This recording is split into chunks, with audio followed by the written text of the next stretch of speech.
A Bíblia nos conta que Deus destruiu Sodoma e Gomorra com fogo e enxofre caídos do céu, uma chuva de fúria divina. Mas e se essa chuva não fosse de Deus, mas de uma tecnologia tão avançada que para olhos antigos só poderia ser divina?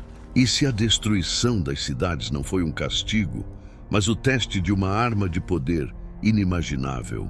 A história que todos conhecemos é um pilar da nossa cultura, uma advertência gravada em pedra sobre a ira divina contra o pecado.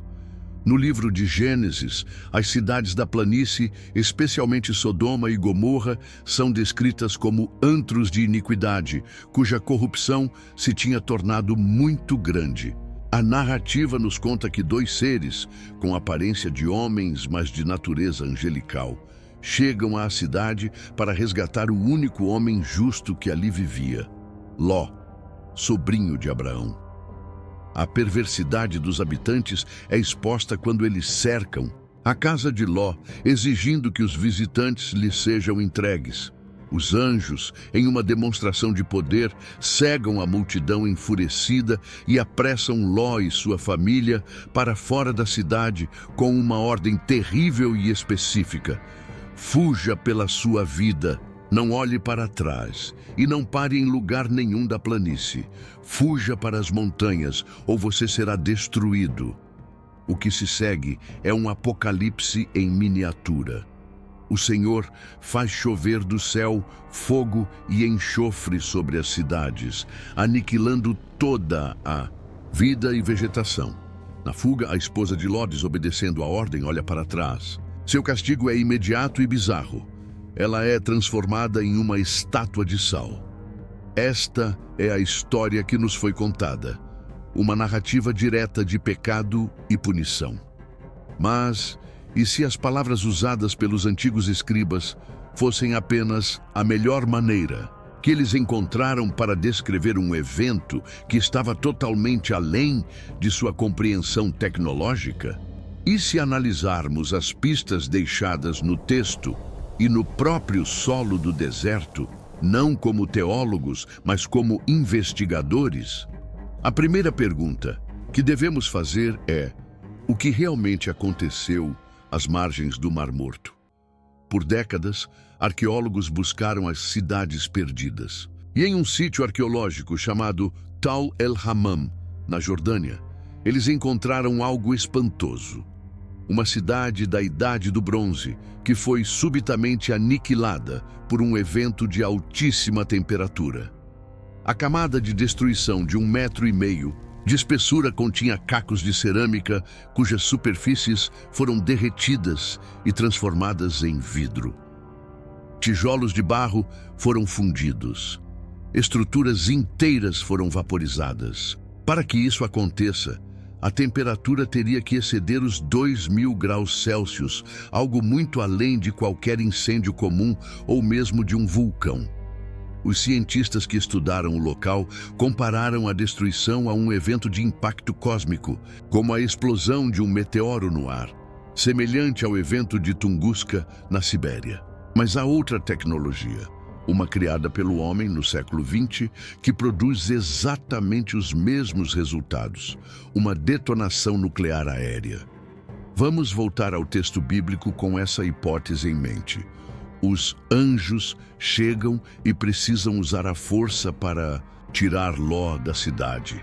Eles cegam a multidão na porta. Seria isso um milagre ou o uso de um dispositivo não letal, como uma granada de luz ou uma arma de energia direcionada projetada para incapacitar sem matar? Em seguida, vem a advertência mais crucial: não olhe para trás. Por que essa ordem tão específica? Em uma punição divina, porque o ato de olhar seria fatal. No entanto, para qualquer testemunha de uma explosão nuclear, esta é a primeira e mais importante instrução de segurança. O clarão térmico inicial de uma bomba atômica é tão intenso que pode causar cegueira instantânea e queimaduras graves a quilômetros de distância. A ordem dos anjos não era um teste de obediência, mas um protocolo de segurança, que a esposa de Ló, A imagem de uma mulher se transformando em uma estátua de sal é estranha e parece puramente mítica. Mas, novamente, sob a ótica de uma explosão termonuclear, ela se torna terrivelmente plausível. Uma pessoa exposta ao pulso de calor intenso, a uma certa distância, seria instantaneamente incinerada e vaporizada. A umidade do corpo evaporaria em uma fração de segundo, deixando para trás apenas os depósitos minerais e o esqueleto calcificado. O resultado seria uma forma branca, frágil e quebradiça, com a aparência de uma estátua esculpida em sal grosso. Ela não foi punida por sua curiosidade. Ela foi aniquilada por ter se exposto a um nível de energia que seu corpo biológico não podia suportar. E, finalmente, a chuva de fogo e enxofre. Como um povo da Idade do Bronze descreveria uma nuvem de cogumelo? Eles veriam uma coluna de fogo subindo aos céus, seguida por uma chuva de material estranho, cinzento e com um cheiro químico, o enxofre. A precipitação radioativa, a chuva que se segue à explosão, contaminando a terra e tornando-a estéril por gerações, corresponde perfeitamente à descrição bíblica de uma terra tão devastada que nenhuma vegetação podia crescer nela.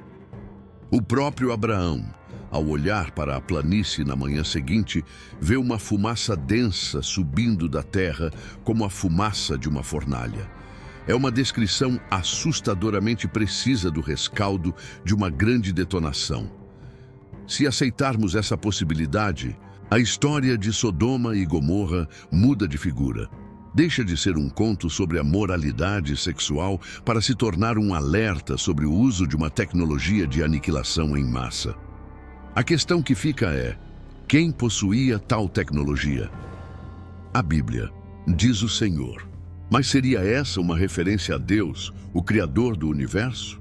Ou seria a forma como uma civilização primitiva se referiria a seres extremamente avançados, possuidores de um poder indistinguível da divindade? Esta não é uma anomalia. Textos antigos de todo o mundo, como o Mahabharata indiano, descrevem armas com o poder do sol, capazes de ferver os rios e matar exércitos inteiros, deixando a terra infértil. Estaríamos olhando para um padrão, um registro fragmentado de uma era esquecida, onde deuses ou viajantes travaram guerras nos céus e na terra, deixando para trás apenas desertos vitrificados e histórias de terror que foram, com o tempo, transformadas em parábolas religiosas?